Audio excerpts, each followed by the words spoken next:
Hello guys, good afternoon and welcome back. Alright, so in this video now I want to show us how to cut our sleeve. So luckily enough, in this client's measurement, we have a client that has a very long sleeve length. His sleeve length is 29 and a half. So now this explanation I am making does not pertain to only people that has length of 29.5. Rather, it is a guide to cut all sleeves and also a guide to know how to cut such length of sleeve, right? So it's also going to cover all sleeve lengths and measurement and sizes. So now the first thing to know is how to fold your fabric. Now bear in mind that this is on double fold, and then I folded again in this form. So now this first fold, this second fold is in accordance with your client's round sleeve. That's the bicep area, the muscular area. Now the muscle area we have is 14. Now divide by 2, that's 7, and add extra 4. Now this 4 inches you're adding is constant. And where did we get the 4 from? The 4 came from the allowances you added on the bodies or the bodies of the fabric of the cloth. You remember that in the front body you add extra 2 inches to the front and also 2 at the back, right? That's 4 in total. So that this sleeve will be able to go around to the whole body and also extend to the allowance at the inside of the fabric. So having said this, now the next you need to know as well, you mark out your baseline just as I marked out my baseline here. And after which, the next thing we are going to do on here is to apply your wrist measurement. So the wrist we have is 9 inches. Divide by 2, that's 4.5, right?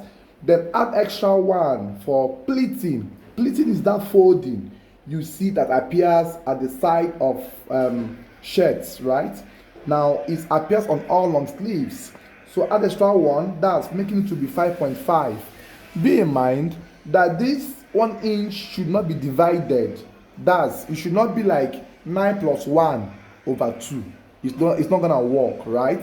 You will be like divide the 9 inches, which is the person's wrist measurement, which is 4.5. Then add a whole 1 to the 4.5 after division of the 9. That's 5.5. You mark in this form, and then add extra 1 inch again for the inseam allowance. That's what is left inside the sleeve. It's called inseam allowance. After which, there's what they call inner arm. Inner arm has a range 3 to 5, depends on the sleeve length. The longer the sleeve, the more the inner arm value. Now in this case, on my regular sizes of 22.5 to 24, 25, I use 3.5 to 4 inches for inner arm. But for this guy, I will use 5 inches. So from here, you come down by 5 inches and mark it in this form. That's for your inner arm, right? You have gotten that. Now, which you have also known that this folding is gotten from the round sleeve over 2 plus extra 4 inches. With the round sleeve we had was 14 over 2 is 7 this way plus extra 4. That's the guide to fold this. It covers for everybody, right?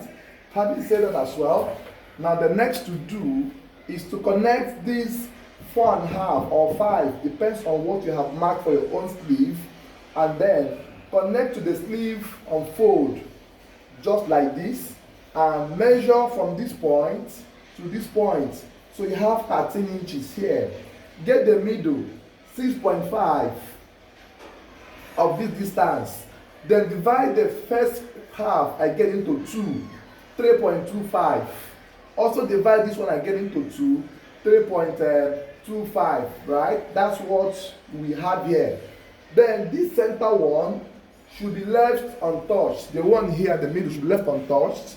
The one at the first quarter, come up by 1 or 3/4 or half, depending.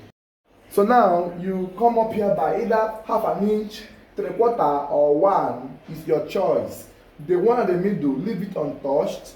The last quarter, come down by half or 3/4 as well.